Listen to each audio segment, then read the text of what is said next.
All right, questions for Coach Lloyd, please raise your hand. Yep.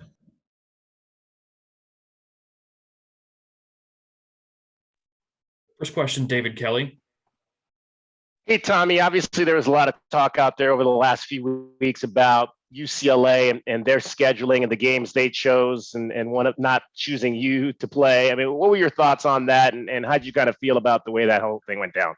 Well, listen, I don't know if, if they chose or the league chose or wherever. It's kind of hard to pin it down sometimes, but, whatever. I mean, we haven't lost any sleep about it. And, we're dealing with the situation as it comes. And, from what I've learned about this COVID situation in basketball is, if I sit, in my little silo and try to solve all the problems, it really doesn't matter. So, I just try to approach it day to day and work with the administration here and get, what we hear from the league office, we react to. And that's all I've been focused on. And, I don't think we were ever, felt like we had a game that was, in place that was taken away from us or anything like that. So, we're at where we're at and there's reasons things happen and we're just going to move forward and hope we play well tomorrow. And in that Washington game, Azuolas had 6 assists, 5 of which went to Christian Coloco. And I know that was probably largely a byproduct of how you guys were attacking that zone defense. But what did you just kind of like about that action that they had with each other? And it seemed like a lot of those passes Azuolas were making were almost immediate, where he wasn't even thinking about it. He was getting the ball and immediately dumping it down to Christian underneath. Well, Zoo had 6 assists, but he also had 5 turnovers. So the assists are great, but the turnovers aren't so good. And he has a potential as a passer. He just got to tighten it up. And I love it when bigs pass together and play together. I think it's really important because usually in our offense, the bigs find themselves in the middle of the floor. When you're in the middle of the floor, it's hard to establish help side defense. So if your bigs can play over the top to each other, there's opportunities there.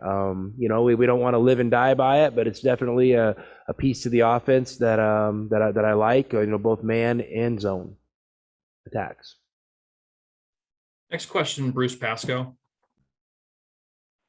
Hey, Tommy, just following up on David's question. The games, did the Pac-12 communicate with you guys? It seems like there's, no fans in LA, possible television window conflicts or concerns maybe with their guys. I don't know. There's obviously also been accusations that maybe there's some gamesmanship going on here with some of the coaches. I don't know. What has the Pac-12 told you specifically about why these games aren't being played?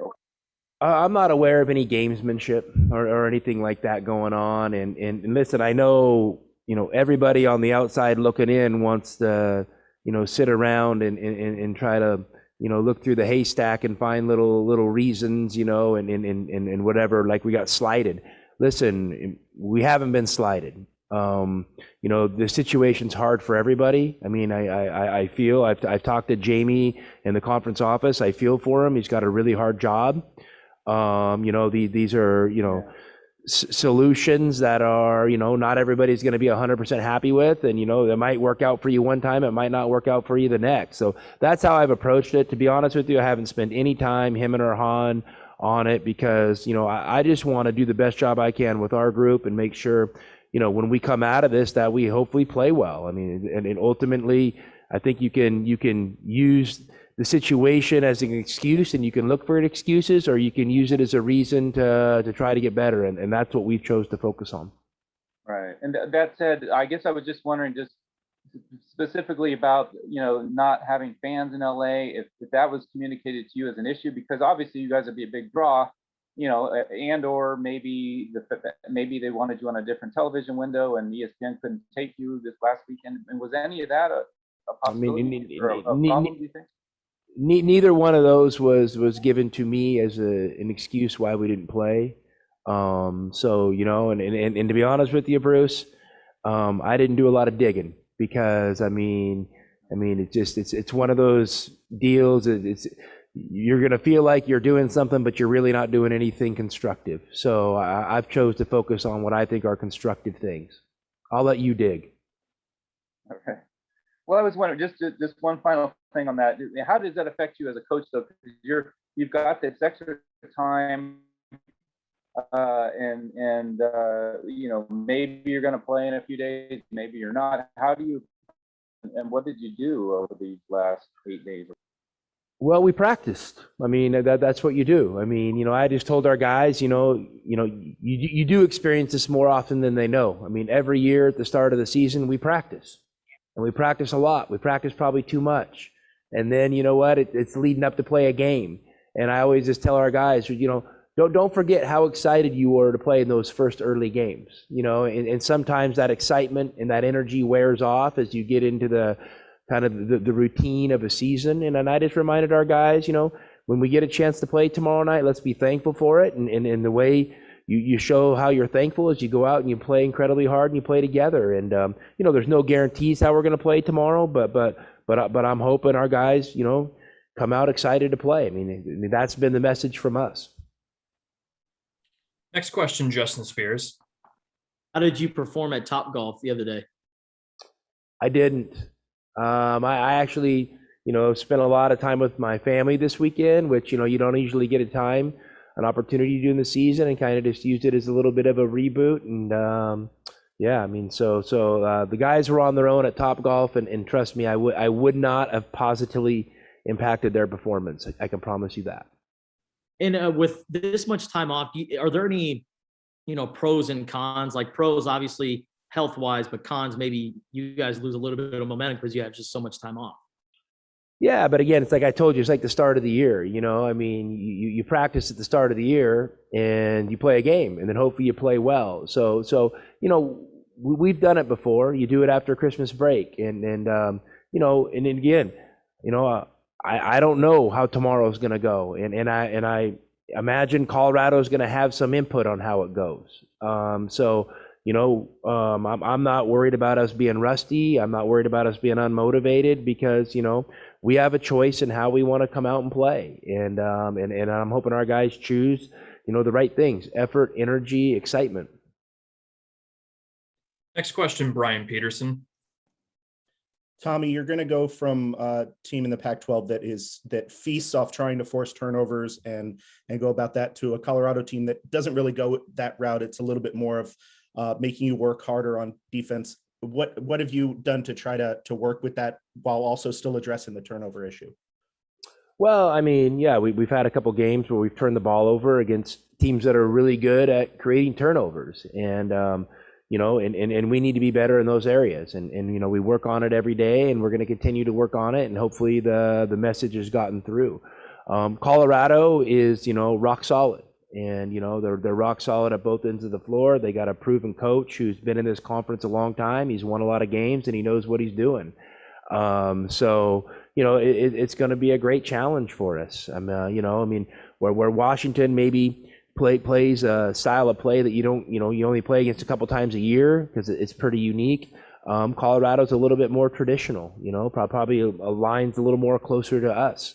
So, hopefully, our guys get out, we can get our offense burning and churning, and get to moving our bodies and moving the ball how we like to, and then hopefully we get great opportunities off of that. And just to get it on the record, is Kim still out? Yes. Okay. Next question, Alec White. Yeah, would you expect the 3 makeup games with UCLA, ASU to get made up before the end of the regular season? And if not, would you apply for the waiver to do a non-conference game? We've already, been down the road with the non-conference stuff, and obviously our preference is to play conference games. Throw together a non-conference game this time of year sounds good, and I know all you guys, sitting back banging on your keyboards think it just happens, but there's just way more that goes into it, and there's conference offices, there's programs, and then just to actually make it happen, it's proven to be really difficult. The last couple of years it's happened, but it's definitely not as easy as what it may seem. And I would expect all those conference games to be made up, and we're ready to play them. We know it's going to create some log jams in the schedule, probably for everybody. But again, it's an opportunity to compete and play a game against other good teams. So we're going to welcome those opportunities when they're presented to us. I'll make one last call. Do we have any more questions for Coach Lloyd? Yes, Bruce, go ahead. Yeah, Tommy, along those lines, I mean, the one thing about that is if you do play those games, you're looking at what, at least three-game weeks, or maybe you can squeeze in one before ASU that second time. I didn't know, is that, how do you look at that? And are you concerned at all about it? And maybe especially if it has to be in February where you're down the stretch and, maybe guys are going pretty hard.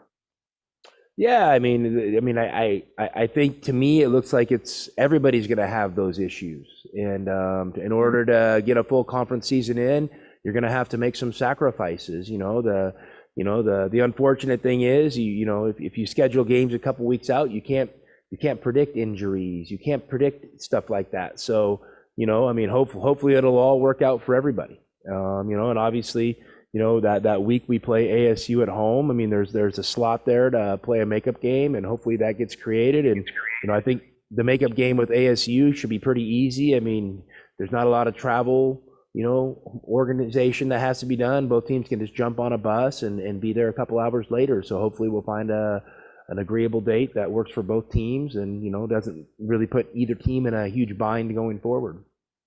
Do you expect that? I mean, is there kind of a tentative date that it would seem to make sense that you play Cal on a Sunday, not ASU till the next Saturday? I mean, do you tentatively have one of those games, or have you have an agreement?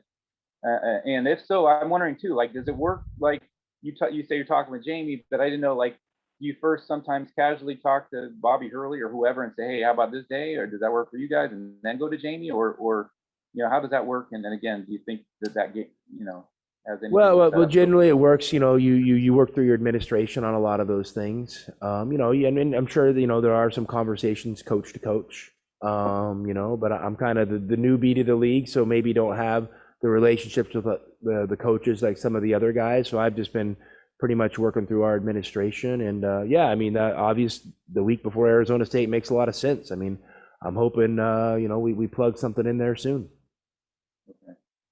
Right, because that would affect your planning next week, I would think too. Like, do you figure you might know in the next few days how that week plays out? Well, hey, I mean, at this stage, you need to be ready to plan day to day, hour by hour.